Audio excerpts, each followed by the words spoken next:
Alhamdulillahi Rabbil Alamin, wa salatu wa salamu ala rasulihi al-amin wa ala alihi wa sahbihi ajma'in. L'histoire d'aujourd'hui, c'est un homme qui tentait d'impressionner tout le monde et qui arrivait à impressionner tout le monde, ou presque. C'est un homme qui, en place publique, faisait tourner un Coran. Alors ça veut dire quoi, faisait tourner un Coran? Avec quoi il faisait tourner un Coran? Il avait une ficelle et il avait mis une clé au bout de cette ficelle. La clé, il l'a placée au milieu pas au milieu, à Surat Yasin. Pourquoi Surat Yasin? Je ne sais pas. Pourquoi Surat Yasin? Je ne sais pas. Allahu a'lam. En tout cas, la clé était dans le Coran. Coran fermé, au niveau de Surat Yasin. Et il avait sa ficelle comme ça. Il chuchotait des choses et le Coran se mettait à bouger dans tous les sens. De droite à gauche. Se lever, tourner dans tous les sens. Mohim, vous avez compris. Et il ne marchait pas par terre, le Coran, mais il se levait comme ça dans les airs et il le tournait, etc. etc.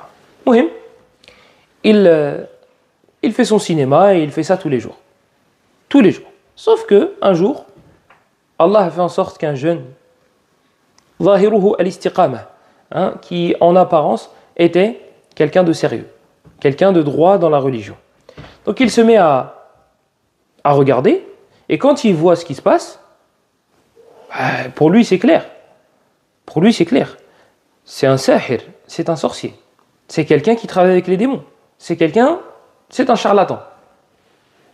Donc qu'est-ce que ce jeune a fait? Il a défié ce charlatan. Et il lui a dit, si vraiment tu n'es pas un charlatan, parce que le gars se faisait passer pour une bonne personne, bien sûr. Ah oui, au Coran. Il a dit, récite Ayat al-Kursi. Le jeune dit ça au charlatan. Récite Ayat al-Kursi devant tout le monde. Le charlatan, il n'a pas le choix. Il est obligé. Sinon, les gens vont se dire, il est chelou, pourquoi il ne récite pas? C'est un pieux. Il fait partie des rapprochés d'Allah. C'est pas un charlatan aux yeux des gens. Pourquoi il ne pourrait pas réciter Ayat al-Kursi? Et il récite Ayat al-Kursi. Et le Coran, après cela, ne voulait plus bouger. Les djinns qui étaient avec lui ne voulaient plus travailler avec lui. Les djinns qui étaient avec lui, les shayatines, se sont sauvés. Ils sont partis sur le champ. Et le jeune est reparti. Et les gens ne l'ont plus cru. Et ça m'a fait penser à Ibn Taymiyyah, rahimahullah, justement, qui était à l'époque de soufis, mais il y avait des chiites, il y avait des soufis, il y avait de tout. Mais notamment des soufis. Notamment des soufis qui, justement, impressionnaient les gens avec des épées qui s'enfonçaient dans le ventre, ils les ressortaient, etc. Et les gens étaient impressionnés, ils étaient ébahis, etc. Et Ibn Taymiyyah savait que ça, c'était n'importe quoi. Et, sauf que le gouverneur, à cette époque-là, il se disait, non, c'est pas n'importe quoi. Et si vous voulez prouver que c'est n'importe quoi, apportez vos arguments. Ibn Taymiyyah, il a dit d'accord.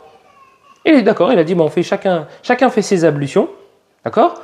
Nous sommes millah, on dit bismillah, et on fait ce que vous voulez. Parce que parmi leur cinéma et leur spectacle, c'était qui rentrait dans le feu. Ibn Taymiyyah, il a dit, si vous voulez, on le fait, moi je le fais avec vous. Juste une chose. On fait nos ablutions, on dit bismillah, et on met notre main dans le feu, juste au-dessus du feu ou juste dans le feu, juste la main.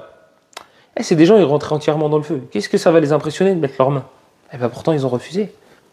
Ils ont refusé.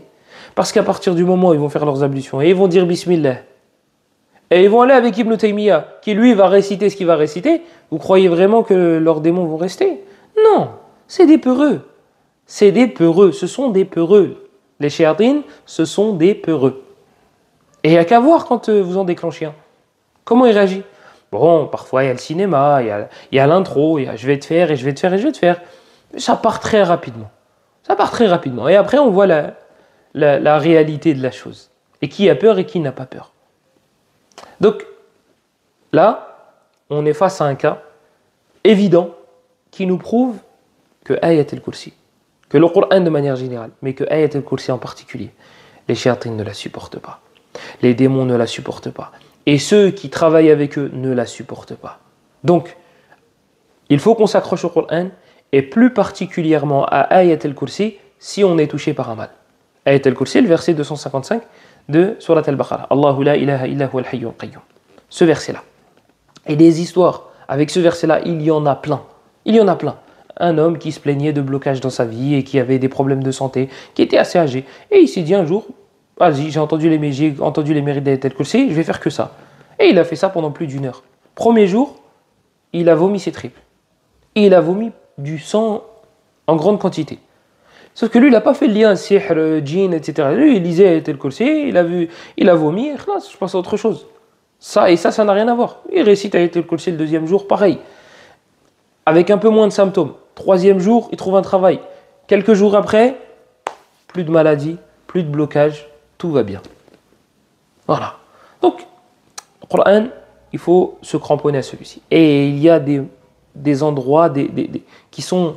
vous savez, moi, je compare ça, quand je parle aux clients, aux patients, pardon, je leur parle souvent de boxe.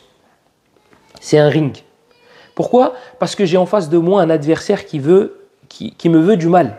Il veut me frapper, il veut m'atteindre. Le shaitan, qui est à l'intérieur de mon corps ou qui est juste à côté. Donc il veut me frapper. Et la meilleure défense, c'est l'attaque. En tout cas, dans ce contexte-là, oui. Donc il faut que je le tape.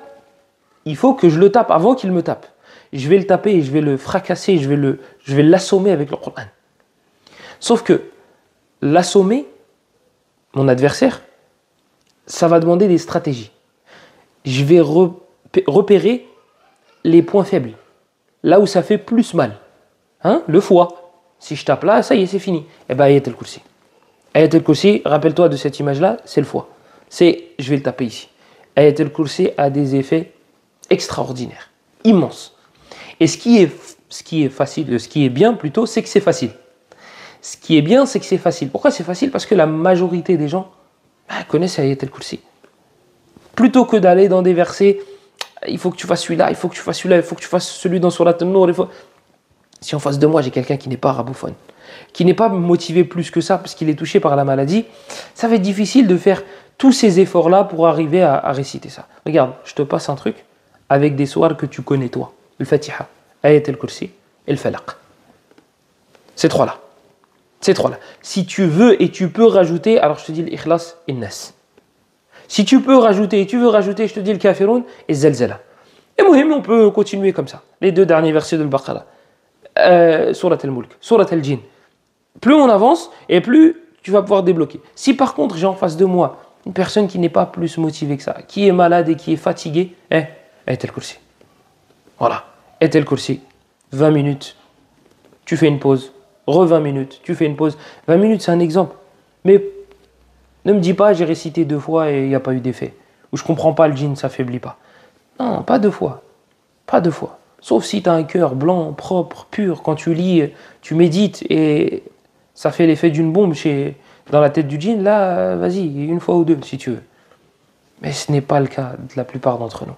Donc, répète Ayatul Kursi. 15 minutes, 20 minutes, 30 minutes. Fais pas en dessous de 20 minutes. Après, moi, ça, ce sont des conseils que je donne à tout le monde. Mais demain, tel cas, je vais lui dire non, toi tu peux faire moins de 20 minutes. Toi tu dois faire plus de 20 minutes.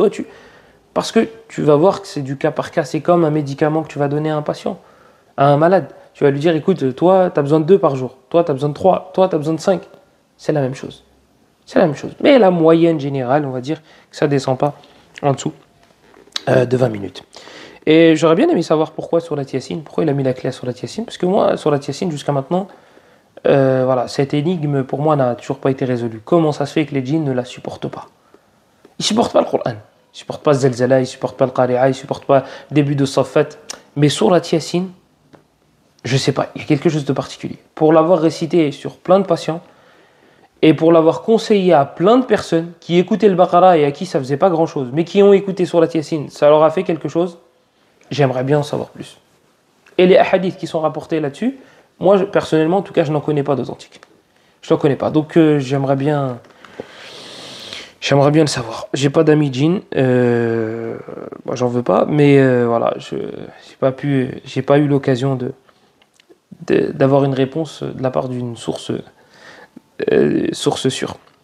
Donc, parmi les leçons à tirer aussi, c'est ne te laisse pas impressionner par les apparences. C'est pas parce que tu vois quelqu'un avec un Coran que ça y est, c'est quelqu'un de pieux, ou avec un khamis, ou avec une barbe, ou avec une chéchia. Ça fait pas la piété, ça. Oui, il faut, mais pas seulement. Alors encore pire quand tu vois un gars jouer avec un Coran. S'il vous plaît. On arrive à se laisser avoir par ce genre de truc. Un gars qui fait tourner un Coran, ça prouve en quoi que c'est quelqu'un de bien. Ne vous laissez pas impressionner. Surtout dans le domaine de la ruqya, des charlatans, il y en a. Des charlatans, il y en a. Et pareil, des histoires là-dessus, j'en ai plein. J'en ai plein. Mais c'est vrai que l'histoire de l'argent revient beaucoup. 100 € pour faire ruqya pour une personne, je sais pas, peut-être en Suisse. Peut-être que pour eux, 100 € c'est rien. Mais en France, 100 € pour une ruqya, je trouve ça excessivement cher.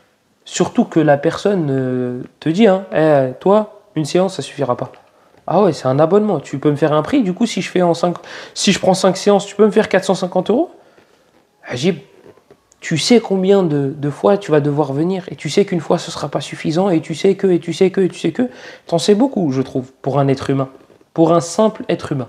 Vous savez qu'il y a même des personnes, elles me disent, on a été voir une personne, on a appelé un raqi, et le raqi, mettez des guillemets à raqi, hein, exorciste. Il disait, attention à la copine de ta femme. C'est la première fois qu'il contacte ce raqi. C'est la première fois. Et il lui dit, fais attention à la copine de ta femme. Ou bien sinon, il informe, le pseudo-raqi informe d'autres choses qui sont en rapport avec leur couple. Des choses qu'ils n'ont divulguées à personne. Faites attention, c'est pas un jeu. C'est votre santé là que vous allez mettre entre les mains de n'importe qui. Votre santé et votre argent d'ailleurs.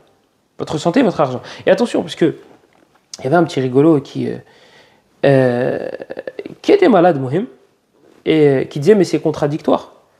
Parce que vous faites payer les séances. Non, c'est pas contradictoire. Quand tu dis que quelqu'un abuse dans un domaine, ça ne veut pas dire que toi tu vas aller à l'opposé. Si lui demande 100 €, ça ne veut pas dire qu'on doit demander 0 €. Ça, c'est la première des choses. D'accord ?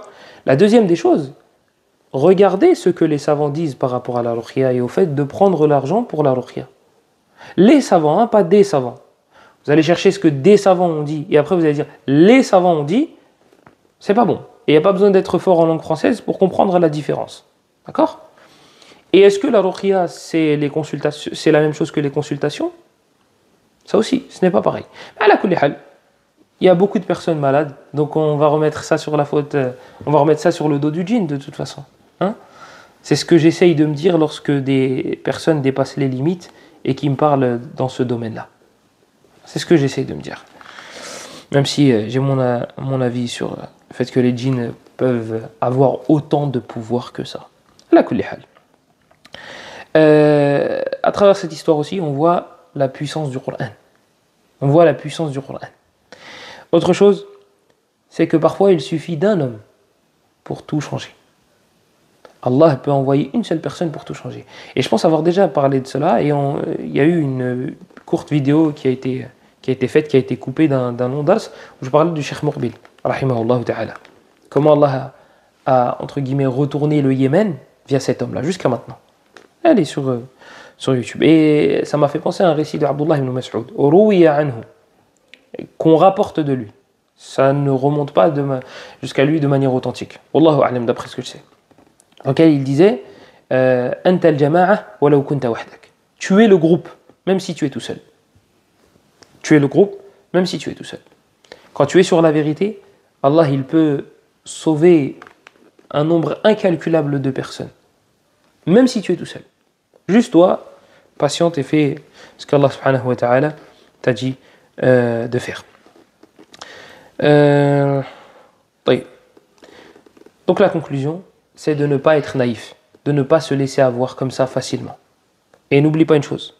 إِنَّهُ لَيْسَ لَهُ سُلْطَانٌ عَلَى الَّذِينَ آمَنُوا وَعَلَى رَبِّهِمْ يَتَوَكَّلُونَ. Le diable n'a pas d'emprise sur ceux qui croient en Allah subhanahu wa ta'ala et qui placent sa confiance en lui. Et Allah subhanahu wa ta'ala nous dit dans la sourate juste après, Inna ibadi laysa laka alayhim sultan wa kafa bi rabbika wakila.